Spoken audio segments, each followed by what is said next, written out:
For the past few days, Natalie had been telling Kim that she wanted to move into the villa at the highest point in the city. Kim was fed up with her persistent complaints and had no choice but to agree. Kim felt a little awkward as she discussed this with Steven. "Mom really wants us to move into the villa. What do you think?" Steven agreed with a smile. "Sure, I don't mind. It'll be a nice change." "Okay, we'll move tomorrow," Kim replied casually, but in her heart, she was somewhat disappointed. She was worried that suggesting to move into the villa that a wealthy business owner had gifted her would be a huge blow to Steven's self-esteem and pride. But it seemed like her concern was unnecessary. As a matter of fact, it felt like Steven didn't care at all. Maybe he didn't have self-esteem nor pride to begin with. Or maybe he just doesn't care about me, Kim thought with a sigh. Early the next morning, everyone was in a frenzy as they rushed to finish packing. Amy was also home to prepare for the move. She was absent-mindedly packing her things into bags. Kim noticed that something was bothering her. "Is there something wrong?" "No, I'm just tired. I went to bed late last night." Kim watched Amy hide in the corner and pack her things.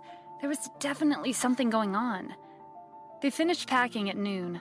Aside from their valuables, everything else would be delivered by the moving company. When they arrived at the villa, the staff lined up and welcomed them. The staff had cleaned the villa and put up decorations for their move. The security guards were also waiting for them. They hurried over to help Steven and Kim with their bags. Natalie was annoyed when the security guards ignored her. "Do you need to get your eyes checked? Can't you see how many bags I'm carrying?" To her surprise, the security guards pretended like they didn't hear her. They took Steven and Kim's bags into the house. From the beginning until the end of the move, they didn't spare Natalie a single glance, as if she was invisible. Natalie glared at the security guards as they left the house. "When I get the chance, I'll get rid of all of you," she thought. When the four of them were alone in the house, Natalie waved to Kim, gesturing for her to sit next to her. "Is this really our home?" "That's right," Kim said as she looked around. The home had been decorated according to her preferences. How did her patron know her so well? "Is that all you have to say? Tell me, do you and the owner of Global Investments have something going on? If not, why would he give you this house and the moon of the Nile?" "Mom, don't talk nonsense. I've never even seen him before." Kim subconsciously glanced at Steven. She was relieved that he hadn't heard what Natalie said. "I don't care. The only son-in-law in my heart is the owner of Global Investment. Kim, he's treating you so well. Why aren't you getting divorced yet? What are you waiting for?" Before Natalie could continue, she shut her mouth when she saw the frustrated look on Kim's face. "Mom, if you keep talking nonsense, I'll return this house to him and we'll move out." Kim looked at Steven apologetically. He gave her a shrug as if he didn't care. Kim was confused by his indifference. Shouldn't he at least be a little unhappy that they were living in a house from some other man? "Fine. If you don't want me to talk about it, then I won't," Natalie said. Even though she was giving in on the surface, she was secretly thinking about how to get rid of Steven. As for Amy, she was in a much better mood than this morning. Their new house was luxurious and beautiful. "Mom, have you decided on the rooms yet? I want to know which room is mine." Natalie had already thought about their living arrangements a while back. She answered right away. "I'll be living in the master bedroom. None of you have any objections, right? I've worked hard for this family day and night." Natalie was happy when no one said anything. "Kim, the first room in the corridor is yours. The view is great. You can see the entire garden from there. Amy, you'll be in the room next to your sister." When Natalie looked at Steven, her smile disappeared. "You've even followed us to this house. How shameless can you be? I noticed there's a small room near the balcony. You can live there." Kim was not pleased to hear that. The room near the balcony was much smaller than the other rooms in the house. The bed took up most of the space, and there was no room to put anything else inside. How is Steven supposed to stay there? "Mom, what are you saying? There's another room available." Natalie looked at Steven in disgust. He was blocking Kim's path to success. "So what? He should be grateful that he even has a room. I really don't know if he's stupid or just faking it. How could he have followed us here when he's never contributed anything to our family?" Steven crossed his arms. It doesn't matter where I stay, but shouldn't Kim stay in the master bedroom?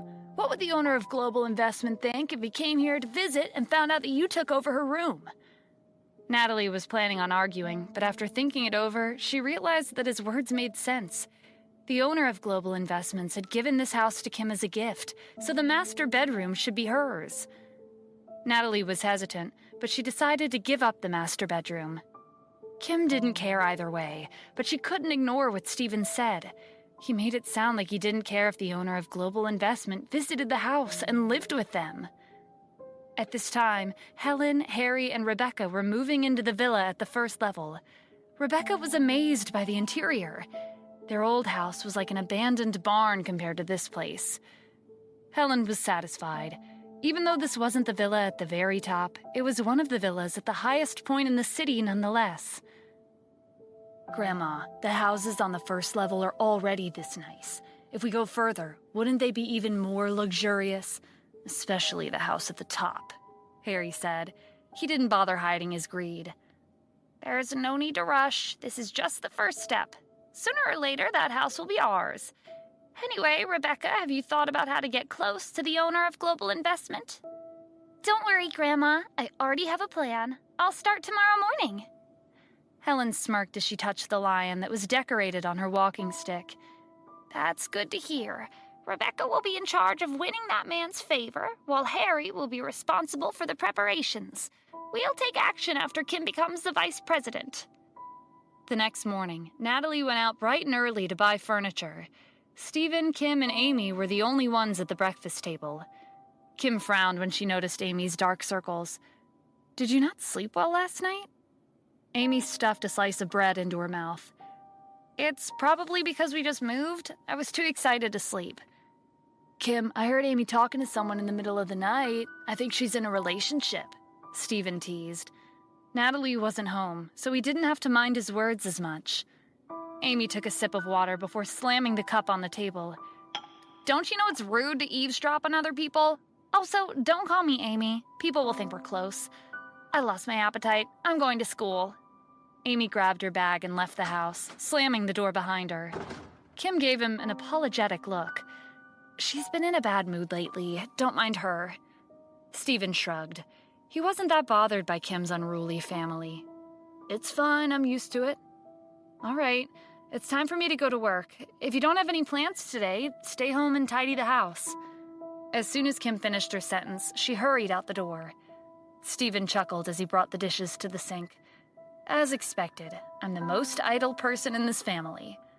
Just then, someone rang the doorbell. Steven wondered who it could be. It was still early. He didn't think too much as he opened the door, but he didn't expect to see Rebecca waiting outside. Steven sighed. Why is it you? Rebecca put her hands on her hips. She was wearing a low-cut, tight dress to accentuate her curves. What's with that look on your face? Are you disappointed to see me? Steven didn't bat an eye at her revealing outfit.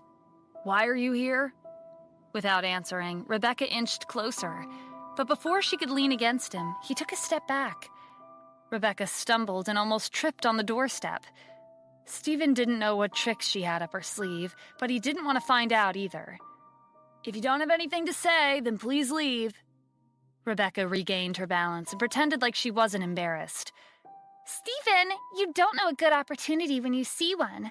I'm here to discuss a business deal with you.